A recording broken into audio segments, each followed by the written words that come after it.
महीना माघ महीना, कार्तिक महीना, वैशाख महीना में श्रेष्ठ और दान पुण्य के लिए पूजा आदि के श्रेष्ठ माना जाता है।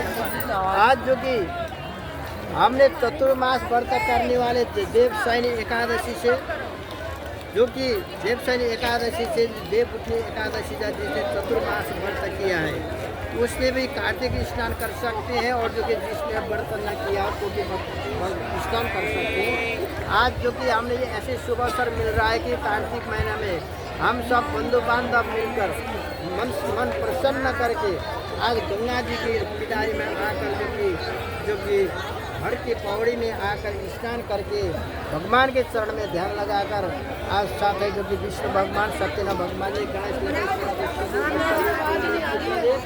पूजा करके भगवान के चरण में ध्यान लगाकर आज कथा सुनने का अवसर मिल रहा है। ये अवसर हर किसी को चाहने पर भी मिलना बहुत दुर्लभ है। जिसका परमात्मा का कृपा होती है, गंगा माता का कृपा होती है, उसी को यह अवसर मिलता है। आज जो कि गाड़ी में पैसेंजर ज़्यादा, कोई वापस भी गए होंगे, कोई आने चाहते आ नहीं पाए, इसलिए विधाता ने परमात्मा जो इच्छा फल प्रदान करते हैं वो सत्य करते हैं। इसलिए आज जो कि कार्तिक महीना का जो इससे व्रत किया है अथवा महात्मा के सुना है, आज 35वां अध्याय जो कि अंतिम अध्याय है, इसको श्रवण कर लीजिए। उसके बाद श्री सत्य भगवान जी का कथा श्रवण कर लीजिए। भले सत्य श्री सच्चिदानंद भगवान की जय।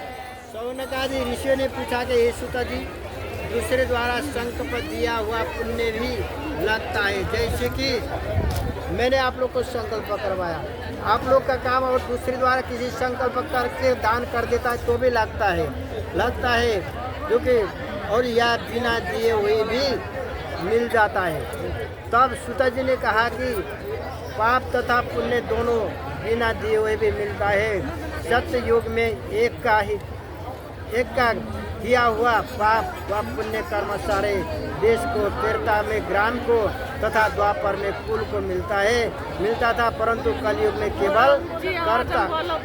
आवाज इतना ही माता जी, अब सुन लो जो बीच में मत बोलो कोई भी, आ रही तो क्या जो कि इसलिए कलयुग में जो कि पुण्य करने से स्वयं करना पड़ता है, तो इसीलिए मेरे फोन मारी सब परंतु कलयुग में कर्ता करने वाले को ही पाप पुण्य का फल मिलता है।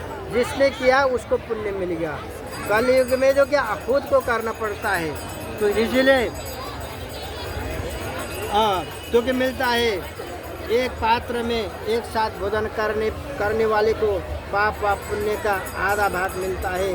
दूसरे की निंदा करने वाले अथवा सुनने वाले अथवा चिंतन करने वाले को भी पाप पुण्य मिलता है। जिसने जो कि जिसको झूठ बोलता है, जो बुराई सुनता है, वो जो कि बहिरा हो जाता है दूसरे जन्म में। जो कि झूठ वचन बोलता है और झूठ वचन बोलने वाला जो कि हकलाता है, झूठ वचन सुनने वाला बहिरा होकर पैदा होता है। इसलिए ये जो कि पाप कर्म से दूर रहना चाहिए।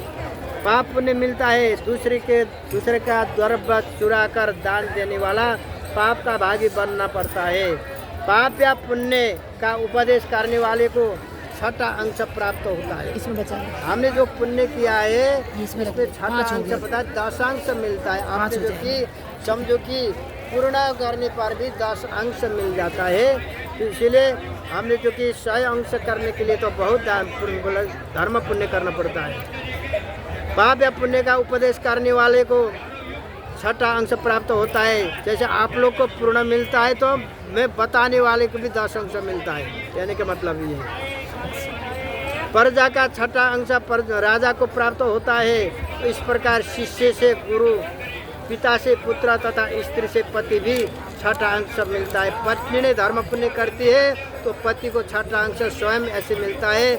अगर पति करता है तो पत्नी को भी बिना कार्य भी जो उनको भी 6ठा अंश तथा 10 अंश पुण्य पाप या पुण्य का भागी बनना पड़ता है तथा पुण्य के प्राप्त होते। इस संबंध में अत्यंत पुण्य देने वाला एक प्राचीन कथा है, वो सुनिए। एक समय उज्जैन नाम की नगर में जो कि महाराष्ट्र में पड़ता है, धनेश्वर नाम का एक ब्रह्मचित्त कर्म से रहित जुआरी, मदिरा पान करने वाला, देश्यगामी करने वाला, जो कि जुआ ताश खेलने वाला, और जो खाल को मतलब कि चमड़ा को बेचने वाला अत्यंत पापी ब्राह्मण रहता था, जो कि समझो अजामिल की तरह पाप कर्म करता था। वो क्रय विक्रय हेतु कई नगर में घूमता फिरता महिष्मती नगरी में गया और वहाँ एक मास का रुका। वहाँ पे एक दिन नर्मदा नदी के तट पर उसने जप तप करने वाले ब्राह्मण को पूजन तथा दान पुण्य किया।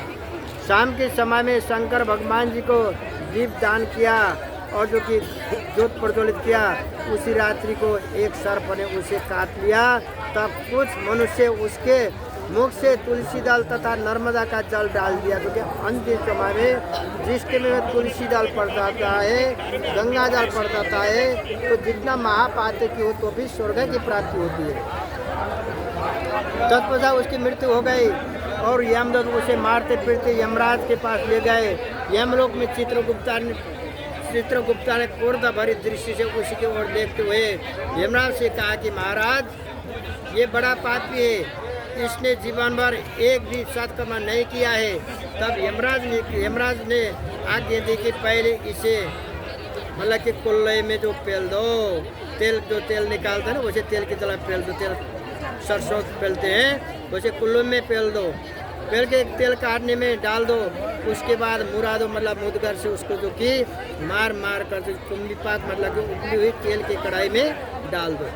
परंतु जब उसने जो कि कलई में जो कि खौलते में तेल में डाल गया तो तेल में एकदम शीतल हो गया उसको, क्योंकि उसका जो कि शंकर भगवान जी का मंदिर में दीप दान किया था और जो कि गंगा स्नान किया है, जिसके कारण इतना महापाती के होते हुए उसको शीतलता प्रदान कर दिया। उबली हुई तेल के कढ़ाई में डालने पर भी शीतलता प्रदान किया। परंतु जब वो बात यमराज ने सुनी तो ये आश्चर्यचकित हो गए और ठीक उसी समय नारद मुनि यमराज की सभा में आ पहुँचे। तब यमराज ने पूछने पर नारद जी ने कहा कि हे धनेश्वर, महापापी होने पर भी कार्तिक मास का व्रत करने वाले को सत्संग के प्रभाव से पुण्य आत्मा प्राप्त हो गया है। मृत्यु के समय नर्मदा का जल जो कि और तुलसी दल इसके मुख में पड़ गए, इसने महापातक था, इसके मुख में पड़ गए तो उसके पुण्य से विष्णु भगवान का नाम भी इसके कान में पड़ गए कि दूसरे द्वारा भगवान का नाम उच्चारण किया, दूसरे के द्वारा उच्चारण किए हुए सुनने पर भी उसको जो कि मुक्ति मिल जाता है। कान में पड़ गए। इसी तरह इसके सारे पाप क्षय हो गए। इतना कहकर नारद जी ब्रह्मलोक चले गए। इसके पश्चात धनेश्वर कुबेर का अनुगामी धन यज्ञ हुआ और जिसके नाम से अयोध्या नगर में भगवान गदाधर अथवा विष्णु भगवान का तीर्थ से विख्यात हुआ। सूता जी ने अंत में कहा कि हे ऋषियों, किसी अच्छा या लालचा से किया गया पाप गीला तथा कामना रहित पाप सूख जाता है।